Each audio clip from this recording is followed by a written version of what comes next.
Combien de temps pensez-vous tenir face à toutes ces vagues émotionnelles? Allez, parlons émotions et apprenons à les gérer. Salut à tous!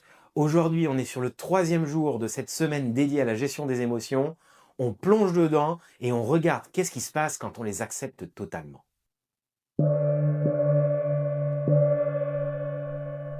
Accepter ses émotions, c'est reprendre son pouvoir. Soyons honnêtes 2 secondes. Combien de fois avez-vous entendu des absurdités comme ne pleure pas, calme-toi ou l'incontournable sois fort? On a pu aussi entendre le fameux pleure, tu pisseras moins de main. On est dans une société qui a du mal avec les émotions et qui vous pousse dès le plus jeune âge à ne pas les diffuser. Et en plus, qui les genre. C'est-à-dire que la tristesse, elle appartient aux femmes, la colère, elle appartient aux hommes. Tout ça n'est pas OK. Vous êtes, quel que soit votre sexe, assujetti à toutes les formes d'émotions. Le message, il est clair. Ressentir quelque chose, c'est pas bien, c'est fragile. Spoiler alerte, c'est totalement faux. Ressentir pleinement ses émotions, c'est loin d'être une faiblesse. C'est presque le contraire. C'est ce qui révèle votre vraie puissance et surtout dans notre société, votre vrai courage. Une émotion ignorée, repoussée ou enterrée, c'est comme un aliment oublié au fond du frigo. Ça finit toujours par ressortir sous une forme beaucoup, mais alors beaucoup moins sympathique.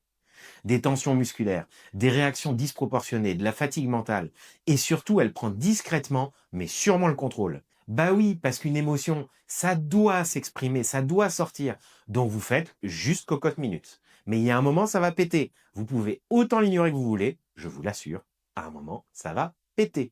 Bah oui, ce truc que vous croyez avoir enfoui vous pilote depuis les coulisses, comme un mauvais marionnettiste. Mais dès que vous acceptez pleinement une émotion, tout bascule.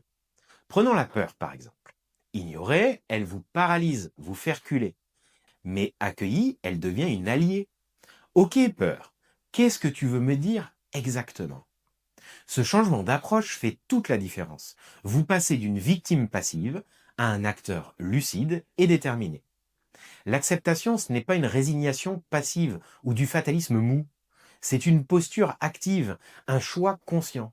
Oui, je ressens ça et je vais m'en servir pour avancer, pas pour me bloquer. Cette posture est incroyablement libératrice. Fini le stress permanent de devoir cacher ses émotions. Fini le gaspillage d'énergie à combattre ce qui est naturel. Vous voulez un scoop? Plus vous luttez contre une émotion, plus elle s'accroche. C'est comme vouloir effacer un texto envoyé à la mauvaise personne. Plus on insiste, pire c'est. Par contre, ce que vous accueillez librement se transforme immédiatement. Alors essayons ensemble un petit exercice. Quelle émotion vous embête particulièrement en ce moment? De la colère, de la tristesse, on peut aussi parler de sensations, de la frustration, de l'anxiété. Plutôt que de détourner le regard ou d'enfoncer la tête dans le sable, regardez-la bien en face. Invitez-la à boire un café imaginaire avec vous, sans juger, sans paniquer. Respirez profondément et laissez-la parler. Vous voulez le petit protocole? On va faire simple. Demandez-vous ici, quand vous vous connectez à l'émotion, demandez-vous dans quelle partie de votre corps elle est. Une fois que vous avez identifié l'endroit, posez-vous une question simple à l'intérieur de vous-même. Comment tu t'appelles? Et laissez émerger la réponse. Elle va vous donner un prénom, elle va vous donner une image, elle va peut-être juste s'appeler colère. Là, à ce moment-là, vous avez connecté avec elle. Et vous n'avez juste qu'à lui poser des questions. Qu'est-ce que t'attends? Elle a quelque chose d'important à vous dire. Croyez-moi.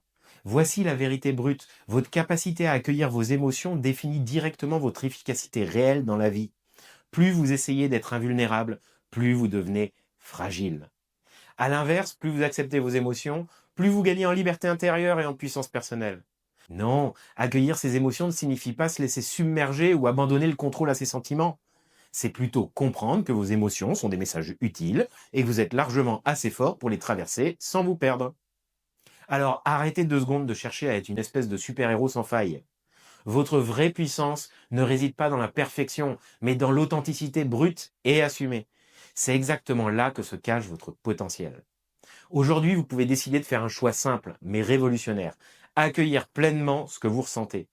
Faites ce choix et vous verrez que non seulement vous récupérez une énergie immense, mais vous allez aussi transformer profondément la façon dont vous vivez vos journées.